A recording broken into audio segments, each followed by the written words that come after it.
Santa's Book of Names by David McPhail. Santa's Book of Names. Santa's Book of Names by David McPhail. To my mother, who sang the songs of Christmas. Edward was good at numbers. He could count all the way to 50. He could recite the alphabet and knew the names of most of the dinosaurs, but when he opened a book and tried to read it, he just couldn't. Edward's teacher was concerned. She sent a note to Edward's mother and father, urging him to be tested to find out what the problem was. No tests, Edward's mother wrote back. Patience.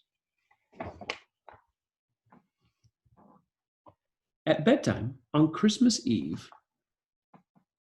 Edward's father read aloud Edward's favorite Christmas story. In the story, Santa Claus delivers presents to boys and girls around the world. How does Santa remember the names of all the boys and girls he gives presents to? Edward asked when his father had finished. And where they live, and what toys to bring them? He must have a good memory, said Edward's father. Or maybe he has it all written down in a book, said Edward's mother as she came in to say goodnight.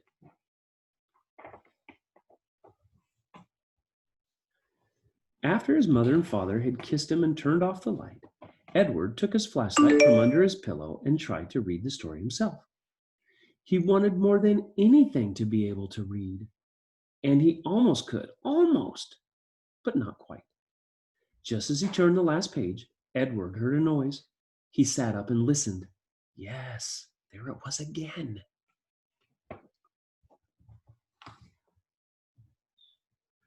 Edward slid out of bed and tiptoed downstairs.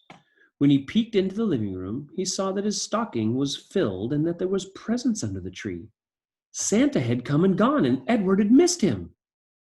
Then Edward noticed something else, something lying on the floor, right in front of the fireplace.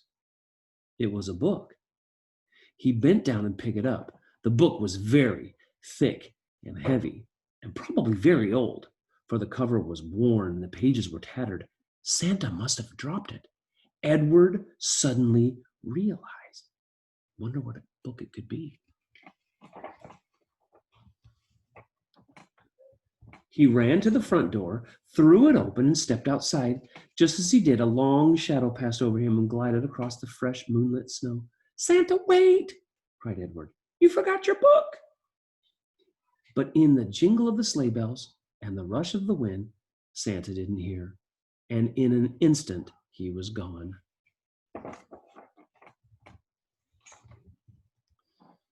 How far could Santa get without his book?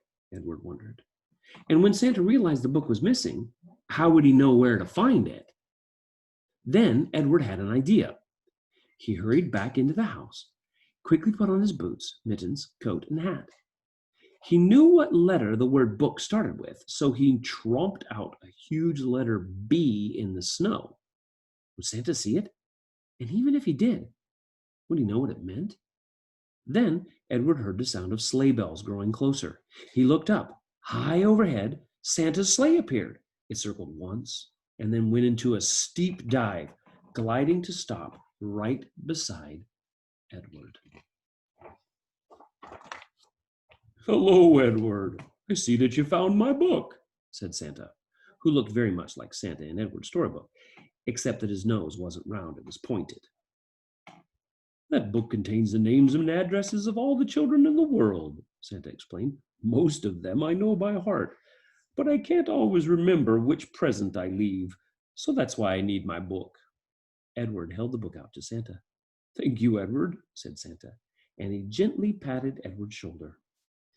It might be a big help if you would come along and read it to me when I forgot something. Ride with Santa in his sleigh? Edward couldn't believe his ears. He stared down at the glistening snow. I can't help you, Santa, he stammered. I can't read. Come along anyway. You can hold the book open so the pages don't blow, said Santa. I promise I'll have you back before dawn. Edward smiled. Okay, he said, and jumped into the sleigh beside Santa, who bundled him up in the thick woolen robes and placed the open book in his lap. Then Santa gave a low whistle, and the reindeer lunged forward, lifting the sleigh into the crisp, clean air. From rooftop to rooftop they went. At each stop, Santa would disappear down the chimney with a small bag of toys. Presently, they came to a great city. Skyscrapers, dark and silent, loomed around and above them as Santa made his way from one apartment house to the next. 1,000,000 children must live in this city, thought Edward, and Santa delivers toys to every one of them. How he did it, Edward couldn't say. Does time slow down, he wondered, or even stop on Christmas Eve while Santa goes about his work? On they went to other cities, to every town and village in between. I'll go wherever there's a child, said Santa. All this time, Edward had been holding the book and turning the pages so that Santa, his glasses balanced on the end of his nose, could glance over and read what was written beside each name. He read aloud, Pablo Lopez, paint set, and Lucy Wells, baseball mitt, as Edward followed along. They were crossing a vast ocean, skimming above the waves, when a huge seabird flew in front of them. As they went past the bird, the tip of its wing brushed Santa's glasses and sent them spinning. Oh no! Down, down, down the glasses fell until, with a faint splash, they entered the dark sea and disappeared. What are they going to do now? Oh dear, Santa exclaimed. Now I really do need your help, Edward. Do you think you can read the words to me? Edward knew Santa was counting on him. I'll try, he said. Good, said Santa. I was up to the 70th name on the page. The 7th name on that page, sorry. Bin Hill. Edward counted down the page to number 7. Beside the name was a word that looked familiar to him. Edward began. That's right, Santa said. Just sound it out. O-O-K. Book! A book it is, then, declared Santa, as he landed the sleigh and stepped out.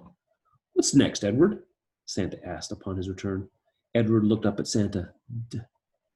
Doll, he said proudly. After that, Edward continued to read the words to Santa, and while Santa was delivering one present, Edward was getting another one ready to go. Finally, they were finished. Edward closed the book of names and placed it on the seat beside him as Santa emerged from the last chimney and took one final present from his bag. It was a book. Merry Christmas, said Santa as he handed the book to Edward.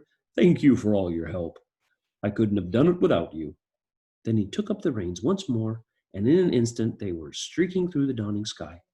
Edward opened his book to the first page and stared down at the words. He must have fallen asleep on the way home, because the next thing he knew, his mother was gently shaking him and softly calling his name. Merry Christmas, Edward, she whispered. Time to wake up and see what Santa brought you. Edward opened his eyes. He was lying on the sofa in front of the fireplace. Look at what Santa left you, said Edward's father, as he bent down and picked up the book. Would you like me to read it to you? Edward smiled.